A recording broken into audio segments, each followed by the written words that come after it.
Hi everyone, I'm Nick Cruz and I'm here with Krystal Laporte. Krystal, welcome to Anime Iwai. You just had an incredible panel of whose voice is it anyways. In fact, you're going to be the guest, we get to know you a little bit better. And for those who are watching and want to get to know you a little bit better, what can you tell about yourself?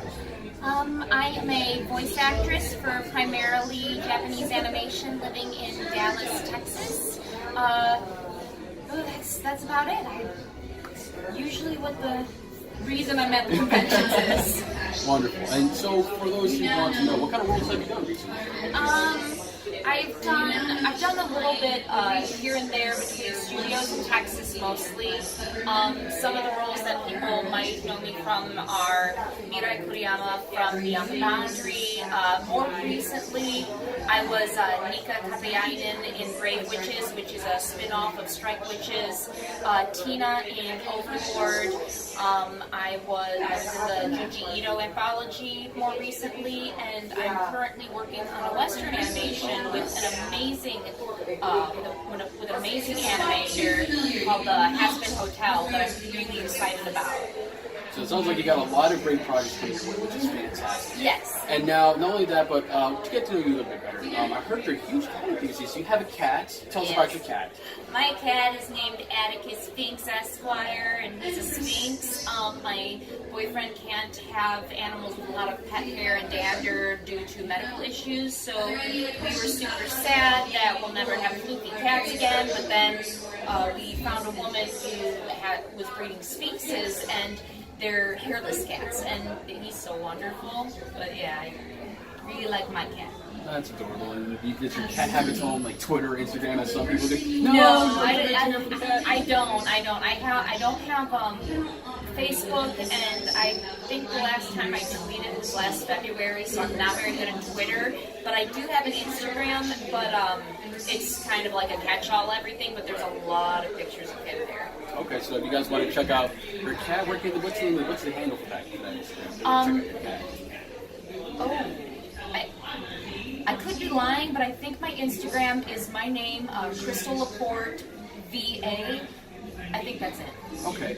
And now that we got to know you a little bit better, and the big thing is that we go to anime conventions, and I get this question a lot, and I'm sure you get this question a lot. How do we get into voice acting? Do you have any tips for the younger audience who are thinking about getting into voice acting or where to start off with? Well, the one tip that I think is the most important is also the one that is overdone to death is be an actor before you are a voice actor. So give me like 1 second to think of something more practical. You know what? Yeah. So let's say that you're already doing some voiceover, you're practicing online, or you're doing stage work and you're just making the gap into it. Don't get an anime voice. One thing is that people will think of a cadence or a sound that sounds like super cool or super cute, and then everything they say is in their anime voice, and then they just do the same pattern over and over again because this is my anime voice. And you don't get a lot of variety out of that. It kind of stunts you from having a large range, and not everything you say, not every line in every show needs to be 100% the coolest thing ever or the cutest thing ever. I was just talking about this last week, and we talked about how the only person that talks for the sake of sounding cute or cool is a voice actor trying to get work or trying to impress somebody next to them. The real reason that people say things is to accomplish goals. Like if I say, hey, hand me those glasses, I want to get the glasses. If I say, hey, let me go, I'm trying to free myself. So goal setting is extremely important in acting, and that is, I think, something that I try to keep in mind whenever I'm doing a scene, and it keeps me from getting into a pattern. Absolutely. Now I'm going to piggyback right off of that, saying that theater, of course, is where I got started off doing voice acting as well.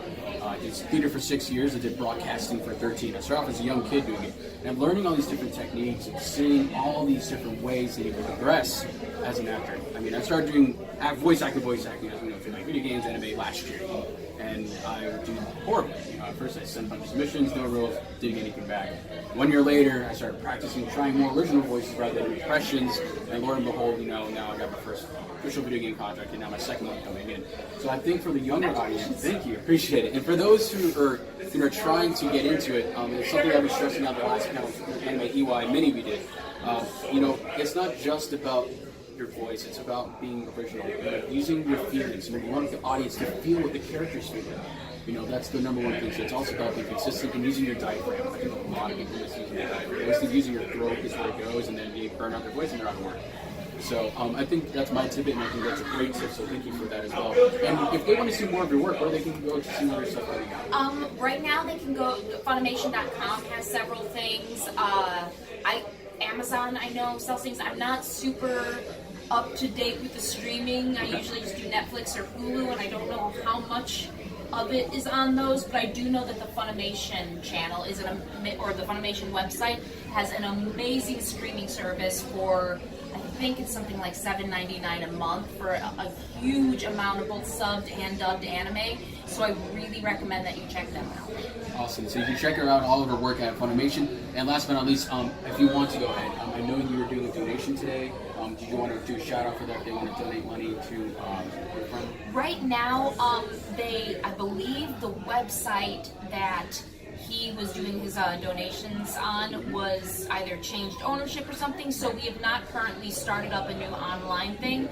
But before it closed, my boyfriend Christopher Ayers, he's currently waiting for a double lung transplant. He had a UCaring account, and anime fans everywhere have already been so good about donating and helping. So instead of asking, I'm just going to thank everyone who already has, because you guys are wonderful, and I love him, and you guys are helping him, so thank you.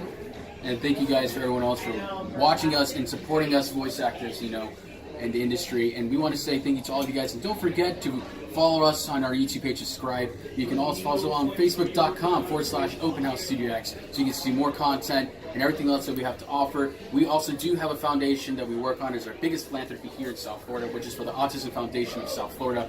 So you guys can get more information about that by going to our Facebook page if you'd like to donate. And all 100% of the proceeds go directly to them as well.